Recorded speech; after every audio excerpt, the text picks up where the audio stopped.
Hey friends, it's Michael Kingswood, and it's Story Saturday on a Sunday. Because I have been running ragged all weekend. Turns out going up to Hollywood for Riders of the Future set me back on Friday and well into Saturday, and I had a bunch of other things going on. It took me a while to make up for it, and now I'm just now getting Story Saturday done today.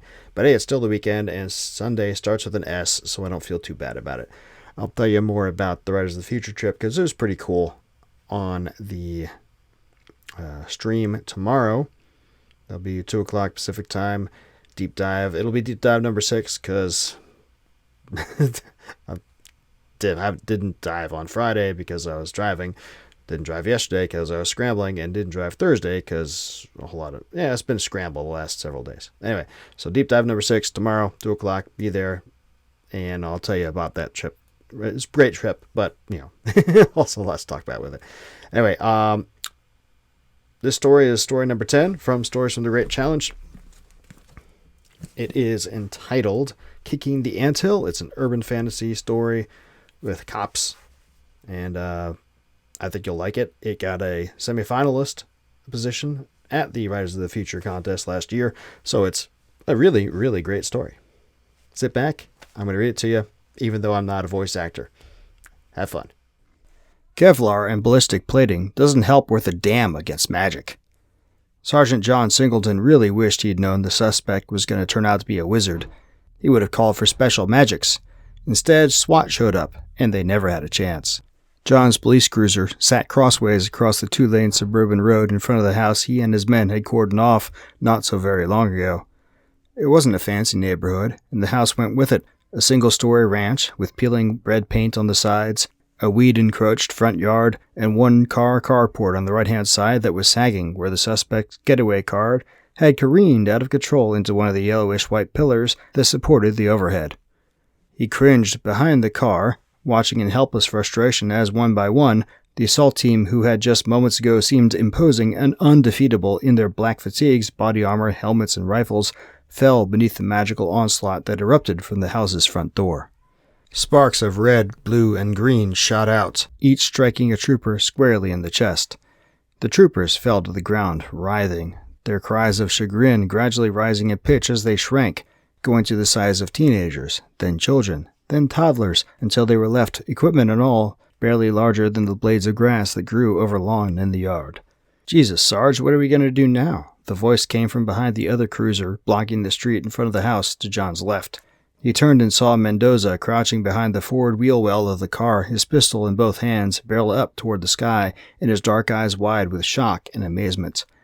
He was a rookie, but even veterans had trouble dealing with the new magical reality of crimes that had begun cropping up the last 5 years. John opened his mouth to talk, even though he was unsure what he was going to say, but a new commotion from the yard drew his attention back there.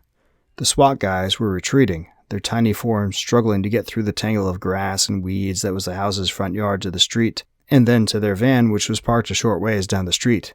They would have magical first aid equipment in there as an emergency measure, but John doubted it would do much good for the effects of this shrinking spell. And was he seeing things, or were the SWAT guys not done shrinking? Abruptly, one of the SWAT guys went down, hollering in a pitch so high John could barely hear it all. But what he heard carried more than enough, surprise, followed by fear, and then pain. "Anthill!" a SWAT guy near the one who had fallen shouted, and then he too started shrieking. John shoved his own fears down and tried to put on a confident face. He looked back at Mendoza. "We gotta help the SWAT guys. Call special magics, then follow me." He drew a deep breath, held it, then ignoring Mendoza's look of astonishment, he rose and rounded the front of his cruiser. The SWAT team of 8 had been going in by pairs, spread out along the length of the yard, separated by about 8 to 10 feet between each pair. The pair that was being accosted by ants was the farthest to the left of the group, about 30 feet from where John had been watching from behind his car. Had they been normal-sized, it would have been child's play for the next SWAT team to rush over to help them. But, shrunk as they now were, that 8 to 10 feet was more like a mile equivalent, or more. If someone not shrunk didn't move to help, there would be no help for the attacked pair. And being attacked by ants, or possibly even worse, fire ants, when you're barely the size of a blade of grass, is no picnic. All that flashed through John's mind in a second as he rounded his cruiser's fender and began sprinting toward the area of yard where the 2 SWAT guys had gone down. He distinctly did not listen to the soft voice that was screaming in the back of his head that he was being a fool and get the hell back to cover. "Don't come any closer," came the suspect's voice from out of the house's open, broken really, front door. It was young, scared, and female? The surprise of that almost made John miss a beat, but he had to stay focused. "They're in trouble," he shouted in response, though he knew as he said it the words were not sufficient. But he was almost there. He could see the grass rustling around where the 2 SWAT guys were battling it out with the ants. Hear little pops as they fired their shrunken weapons at the insects. Smell the faint whiffs of gun smoke as a little cloud of it began to rise from that same area. And then something struck him in the side and he cried out. The world spun and whirled and twisted around itself like the entire planet had been stuck inside a kaleidoscope that was being twisted by a particularly masochistic 6-year-old. Green rose up all around him, and then the world stopped, and he was lying on his back, surrounded by shafts of green that were almost as thick as his thigh. The smell of earth was heavy in the air, and he knew immediately what had happened. The wizard had hit him with a shrinking spell, too. "That's just great," he snarled. Then he cursed loudly, and added, "Idiot," to himself. Because, yeah, he was a freaking idiot, running out like that. He was really in the thick of it now. He sat up and considered the ironic truthfulness of that thought, as he could only see the grass shafts everywhere he looked, restricting his visibility to only 10 or 12 feet in any direction. Well, there was no use moaning about it. The SWAT guys still needed help. He needed to get up and get to it. As though in answer to that thought, he heard more gunfire from ahead and to his right. It was louder now than it had been when he was big, no surprise there, and from the sound of it, the SWAT guys were only 100 or so yards away. John already had his pistol drawn. He checked to make sure his 2 spare magazines had made the transition with him. They had. Then he took off running, shoving the grass shafts aside as he went. That was harder than he thought it would be. The shafts were thick and tough, and after only a few paces he found himself more moving forward briskly and having to use his shoulders to press between the grass shafts. More gunshots from ahead, and now in between John heard voices. One stronger, the other haggard-sounding, and both fearful. Almost there. John pushed through a few last shafts and came to a halt in a clearing of sorts. Grass grew up on all sides, and above it he could see the rising stalks of some of the weeds and creepers that infested the yard. But here, the grass had been at least partly shoved aside in favor of a mound of earth that reached to just above waist height. It was loose and lighter in shade than the soil beneath his feet, and there were ants coming out the top. A lot of ants. They would have been tiny, hardly an issue in his normal size, but now each had a body almost as long as John's forearm and pincher mandibles the size of his thumbs. But worse, their carapaces were bright red, and they gave off a smell that was almost cinnamon. Fire ants. Son of a bitch. They hadn't cued on him yet. They were making a beeline, an antline, to his right. John turned his head in that direction and saw the 2 SWAT guys. They had somehow managed to bend one of the grass shafts over double, and then hauled themselves up onto the elbow the bend had created. But the 2 men were looking quite the worse for wear. Their helmets were gone, their fatigues were torn in multiple places. The guy on the left, an African-American officer who John recognized but could not put a name to right that second, looked the stronger of the 2. The other guy was blond, had several obvious wounds, and was slumping. His face was puffy and red, and he was gritting his teeth like a man enduring something horrible. And no wonder. Fire ant bites burn like a son of a bitch. And that's on a full-sized human. John didn't want to think about how even one bite from those things would feel now that he was tiny. The blond guy was carrying on, though, for the moment at least. As John watched, he aimed and fired with his rifle at a pair of ants that were leading the line toward the 2 men's bent shaft. He hit, and the ant carapaces shattered. Still, their position was untenable, and they knew it. So did John. "Hey," he shouted, and the black guy's eyes zeroed in on him. He blinked. "Singleton? What the hell are you doing here?" John shrugged. "What can I say? I'm an idiot. Here to help." He glanced toward the top of the anthill, where another of the fire ant soldiers had stuck its head out and began moving toward the 2 trapped SWAT guys. For the moment at least, John was still in the clear, but that couldn't last. "Glad to have you," said the SWAT man, and his voice clicked something in John's mind. He remembered where he knew the guy. Barnes, he thought his name was. Where he knew him from. A bank holdup a year or so ago. They had been on the midnight shift together, on the perimeter during the 2 days the negotiators had taken to talk the perps into releasing their hostages and surrendering. Got any bright ideas? Barnes added, drawing John out of his memories. Still eyeing the top of the anthill, John had an idea, actually. Got any flashbangs? Think that'll just piss them off more, Barnes said. Maybe, but it'll also stun them for a bit. Let us get out of here. More shots as Barnes and the blonde guy took out another pair of ants. You got any better ideas? John asked, looking back at Barnes. The SWAT guy paused, shrugged, then dug into a pouch on his tactical vest. He tossed a black object toward John. It hit the ground a few feet away, and John went to retrieve it. He picked it up in his left hand. It had been a while since John had used one of these. They'd all had training on it, but in the normal course of patrol duties, the need for a flashbang never really came up. Still, he remembered how it went. Pulled the pin, count to. He rounded back on the anthill and saw that another ant had emerged, but this one was heading toward him. Crap! John sighted in on the ant's head as it skittered toward him. He fired. The ant took the hit and kept on coming. Maybe his carapace was cracked, but that didn't seem to be affecting it much.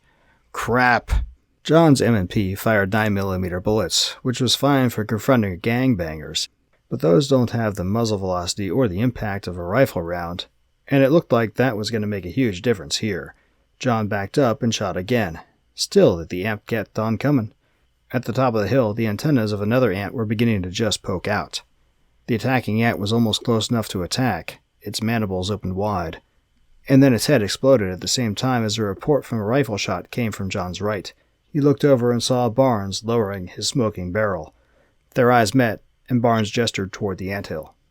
John nodded and pulled the pin. Then he sprinted forward. The second ant was emerging for the hole and pointing in John's direction.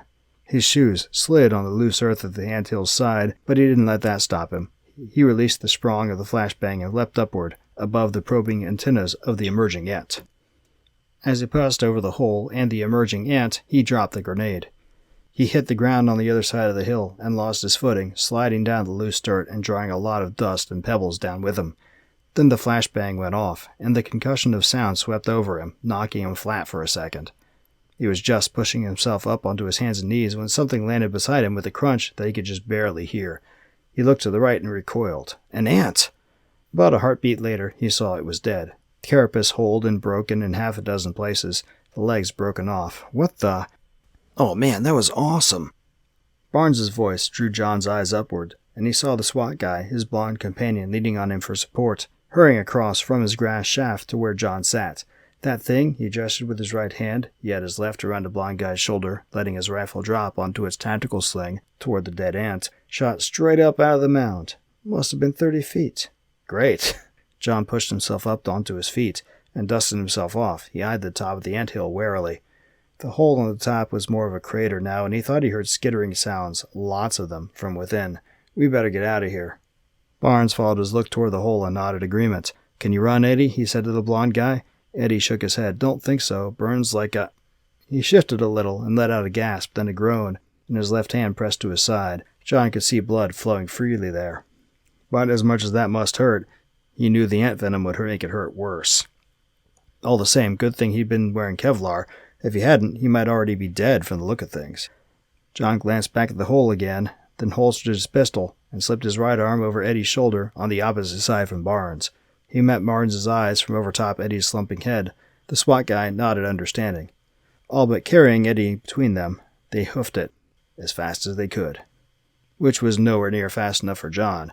As much trouble as he'd had pushing his way through the grass shafts before, they had more, since they were together so much larger than he had been alone. And then it got worse. They were just getting past a particularly tough clump of shafts when John heard it. The skittering. It had been there in the background behind them, but all of a sudden it rose in a crescendo. He looked back and felt his stomach drop through his feet. There was movement back through the grass shafts behind them. Lots of movement. Lots of red movement. They're coming, he said, and pushed forward with renewed vigor, and stepped on the head of an ant that had burrowed out of the ground directly in front of them. Son of a bitch, Barnes shouted and stomped down hard. Stamping in unison, they managed to crush the ant's head before it could do any harm. But the skittering from behind was louder now, and looking to the left, John saw another ant burrowing upward. Move, Barnes said. They moved. But it was hopeless. They were not going fast enough. John glanced over his shoulder again and could clearly see the skittering monsters now, growing closer by the second. If they weren't carrying Eddie, maybe he quashed that thought hard. Then he redoubled his efforts at running and shoving shafts aside, despite the burning in his lungs, too many damn cigarettes, and the protest from his thighs, not enough running the last couple of years. Look for someplace we can hole up, John said between gasping breaths. High ground where we can make a stand. He didn't say that would only delay the inevitable. He didn't have to. The ground shook and John stumbled forward. Eddie and Barnes went with him, and the three of them almost fell in a heap. Instead, they crashed into a grass shaft and managed to use it to steady themselves. What was, Barnes began, but his words were overturned by a thundering noise that came from everywhere and nowhere all at once. Just as quickly as it came, the thunder faded away, but for a second there, something about it rang a bell in John's mind. He and Barnes met each other's eyes again. He could see the confusion, the disorientation in the SWAT guy's face. It must surely match his own. But there wasn't time to wonder over this latest whatever it was. The ants were coming. John looked back and blanched. The ants were here. They were swarming everywhere, skittering across the ground, climbing over and around the grass shafts, and unerringly straight toward the three of them. The ants were maybe 30 feet away and closing quickly. Run! But it was futile, and they all knew it. Still, they started forward again. And again, the earth rocked. The thunder came again, but this time John caught its content better, and his eyebrows rose high as he understood what it was. Sarge! Mendoza! John had told Mendoza to follow him, and he must have obeyed. Better late than never. But he wasn't shrunken down. If he and Barnes could find him, another quake, and several shafts up ahead a short ways bent over, double. Over there, John shouted, and Barnes didn't hesitate, but headed in that direction. They heaved Eddie up over a broken shaft and came up against a wall, a black wall that ran left and right as far as they could see past the grass shafts, which admittedly wasn't all that far. It had a ledge about chest-high running parallel to the ground, then curved up and away from them. John followed it up and saw that it continued to rise higher, becoming navy blue and straight after a short distance. It suddenly struck him that what he was looking at. This was Mendoza's shoe, and he was looking up Mendoza's pants leg. John had visited New York City once and gone to Liberty Tower. Staring up at the rookie, he was struck by the same sense of awe as he had when he looked up the side of that huge building. He snapped out of it when Barnes said, "Get up on the shoe," and began boosting Eddie up. Eddie was very weak, but he managed to force himself up, then Barnes followed suit. John took a second to look back and found himself eye to eyes with an ant that had climbed up the grass shaft they had just clambered over. Shouting in surprise, John swatted at it and was shocked when his backhand knocked the thing off the grass shaft. But there were 100 more behind it, and they were not stopping. The shoe began to shift behind him, and John realized Mendoza was about to take a step. If he missed this chance, the ants would get him. He turned and leapt, grabbing desperately at the ledge of the shoe. Barnes grabbed onto his clutching hands as the shoe rose up into the air. John had a glimpse of the fire ants, swarming amongst the grass below in obvious frustration, and then they were gone, lost amidst the endless green of the lawn, and Barnes pulled himself the rest of the way up onto the ledge. They sat there, spent, for what seemed an hour, as Mendoza continued to walk around and call out for John. But it really only could have been half a minute or so before Barnes shook his head in annoyance and lifted his rifle. He shot a long burst out to the side, and Mendoza stopped. Above them, miles away seemingly, the tower that was the rookie shifted, then moved, and slowly, his face, gargantuan in proportion so John could make out his every pore, came into focus above them. "Sarge?" he said, and it was like a thunderclap, but less so now that at least he wasn't shouting. John stood up on the shoe and gestured for him to come closer. Instead, Mendoza shifted again, and the open palm of his hand came down next to them. John and Barnes helped Eddie move over into it, and then followed suit. A second later, the bottom fell out of John's stomach as the fastest elevator in existence rocketed them up to Mendoza's full height, and they stood on his hand in front of his face. Feeling extremely queasy, John took a second to steady himself, then stood and pointed toward Eddie. He shouted to be sure Mendoza would hear. "He's badly wounded. Call for an ambulance. Get us to the SWAT van." Mendoza nodded, and it was like a mountain shifting. Then his hand closed gently around them, and he began to run. John lost his lunch. Special magics were already on scene when Mendoza got them to the SWAT van, and they wasted no time in restoring John, Eddie, and Barnes to their normal size. And despite John's assurances that he was fine, They insisted he accompany the SWAT guys in the ambulance to the hospital to get fully checked out. No telling what the side effects could be from such a spell. So he slumped down next to Barnes in the back of the ambulance as his wailing siren cleared the way for the paramedic drivers up forward. Eddie was strapped into a gurney on the other side of the van, with an IV running. He was unconscious, but the paramedics didn't think he was in immediate danger. Beside him, Barnes shook his head and let out a chuckle that was half amusement, half astonishment. "That's going to be the king of all there I was stories," he said. "Never going to match it." "Oh, I don't know," John said. "Next time there might be a giant and a beanstalk." Barnes's chuckle became a full-on laugh. He held out his hand towards John. "You, sir, are one crazy, stupid son of a bitch." He grinned. "I owe you a tall one." John returned the grin and shook hands with him. "Any time, brother. Any time." See, I told you that was a great story. Not to belabor the point. I hope you enjoyed it. If you did, please subscribe here, whether you're at the YouTube or Rumble or Odyssey or wherever the hell it is. The audio podcast, subscribe, hit the notification bell if you haven't already, and come join us the next time. Come join us on the streams as close to daily as I can, 2 o'clock. And then come by the website, michaelkingswood.com, sign up for the mailing list, sign up to become a member of the site to help support the writing and podcasting endeavors here, if you wish. But michaelkingswood.com/stores, where you can get all of my books and all the audio, all the formats you want, including audio. You can also go to Amazon and all those other places, but it's better to come straight to me. I get more money, and you get more direct interface with the writer and artist that you love, and so that's cool. The Kickstarter campaign for Gimli Vale number 6 is done, but if you go by the Kickstarter page, you can click on the little link to get you over to BackerKit, where you can still support by purchasing stuff through the online, they call it a pre-order store, even though it's not a pre-order thing. It's kind of weird. But anyway, if you want to help out that way too. Otherwise, I'll talk to you tomorrow on the live stream and next Saturday for the next story Saturday. And it will actually be on Saturday this time, barring weird calamity. I'll talk to you then. Until then, don't do anything I wouldn't do.